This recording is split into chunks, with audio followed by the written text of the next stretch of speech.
Përshëndetje. Mirë se erdhe në kanalin Rritu Financiarisht. Këtu flasim për mënyra të thjeshta, njerëzore dhe të realizueshme që ndihmojnë çdo shqiptar të kuptojë më mirë paratë, t'i menaxhojë me qetësi dhe të ndërtojë një jetë më të qëndrueshme financiarisht. Si gjithmonë, poshtë në përshkrim do të gjesh një link ku mund të shohësh si investoj vetë në mënyrë të sigurt dhe afatgjallë. Por mos haro. Asnjëherë mos merr vendime për investime vetëm nga ajo që dëgjon në internet. Flisni gjithmonë me një ekspert financiar të licencuar, sepse çdo situatë është unike dhe përgjegjësia është gjithmonë individuale. Tani le të flasim për diçka shumë të rëndësishme, jo për një llogari, por për marrëdhënien që ka më shumë ndikim në financat tona, çiftin dhe familjen. Le të flasim për financat në çift dhe në familje. Në shumë familje shqiptare, tema e parave është si një temë e ndaluar. Njerëzit flasin për gjithçka, por kur vjen puna tek financat, ndihen në siklet. Dikush fiton më shumë, dikush shpenzon më shumë, dikush fsheh, tjetri ankohet. Dhe shpesh, aty fillojnë tensionet. Jo se mungojnë paratë, por sepse mungon komunikimi për to. Në çdo çift, pavarësisht nëse janë të martuar, bashkëjetues apo thjesht ndajnë jetën bashkë, paratë janë një pjesë e përbashkët e jetës dhe mënyra si i menaxhojmë tregon shumë për bashkëpunimin, respektin dhe besimin që kemi për njëri tjetrin. Shumë njerëz mendojnë se dashuria mjafton për ta mbajtur një lidhje të fortë. Por në realitet, dashuria pa mirëkuptim financiar shpesh lodhet. Sepse kur s'ka qartësi, lindin keqkuptime. Kur s'ka plan, lindin tensione. Kur s'ka qëllim të përbashkët, secili ecën në drejtim të vet. Në çdo familje duhet të ketë një bisedë të qetë për paratë. Jo si pyetje, jo si kontroll, por si bashkëbisedim i hapur. Sa fitojmë? Si ndajmë? Sa kursejmë? Cilat janë qëllimet tona financiare? Nëse këto pyetje duken të vështira, është sepse shumë prej nesh nuk janë mësuar të flasin për para në mënyrë të hapur. Në kulturën shqiptare, shpesh paratë mbahen si sekret.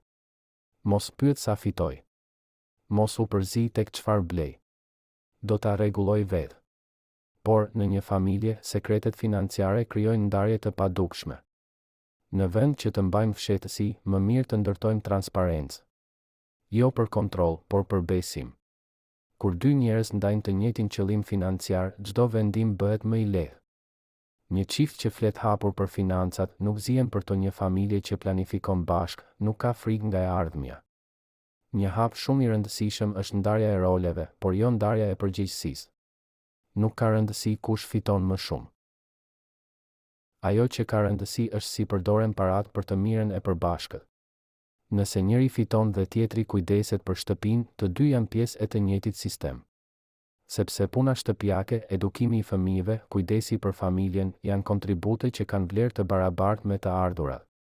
Në shumë familje shqiptare, ndodh që njëri kontrollon çdo gjë dhe tjetri ndihet jashtë sistemit. Por kjo krijon tension. Një familje funksionon si ekip, jo si garë. Në një ekip, secili ka rolin e vet, por qëllimi është i përbashkët. Një mënyrë shumë e mirë për të ruajtur ekuilibrin është të ndani të ardhurat në kategori. Për shembull, 50% për shpenzimet bazë, ushqim, qira, transport. 20% për kursime dhe investime. 20% për dëshira, dalje, pushime. 10% për bamirësi ose ndihma familjare. Kjo është thjesht një udhëzues. E rëndësishme është që çdo vendim të bëhet bashkë. Nëse njëri vendos për të gjitha, tjetri ndjehet i pavlerësuar. Nëse të dy vendosin pa dëgjuar njëri tjetrin, lindin keqkuptime.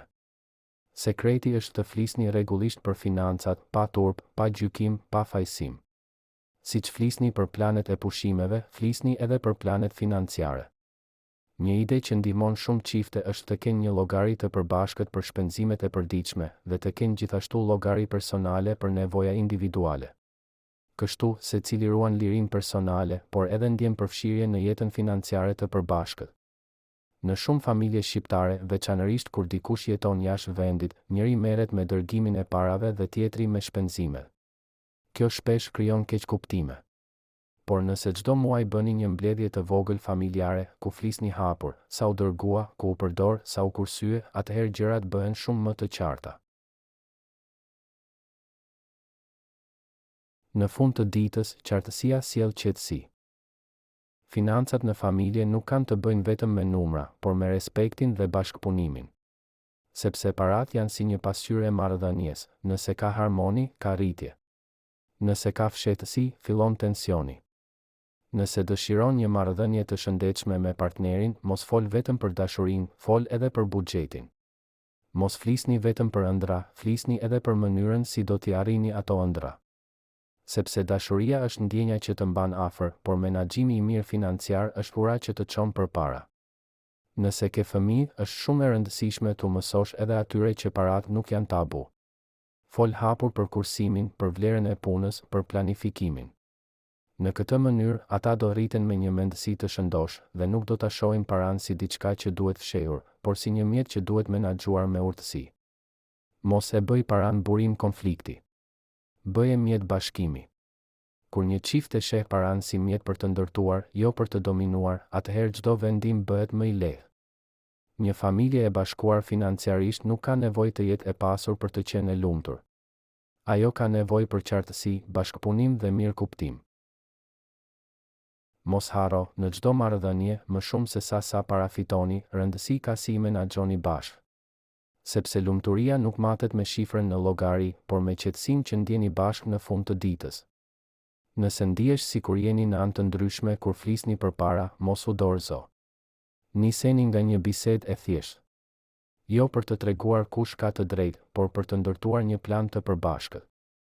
Sepse kur parat menaxhohen me dashuri dhe mirëkuptim, ato nuk ndajnë, por bashkojnë. Nëse të pëlqeu kjo video, abonohu në Rritu Financiarisht dhe shpërndaje me dikë që ka nevojë ta dëgjojë këtë mesazh sot.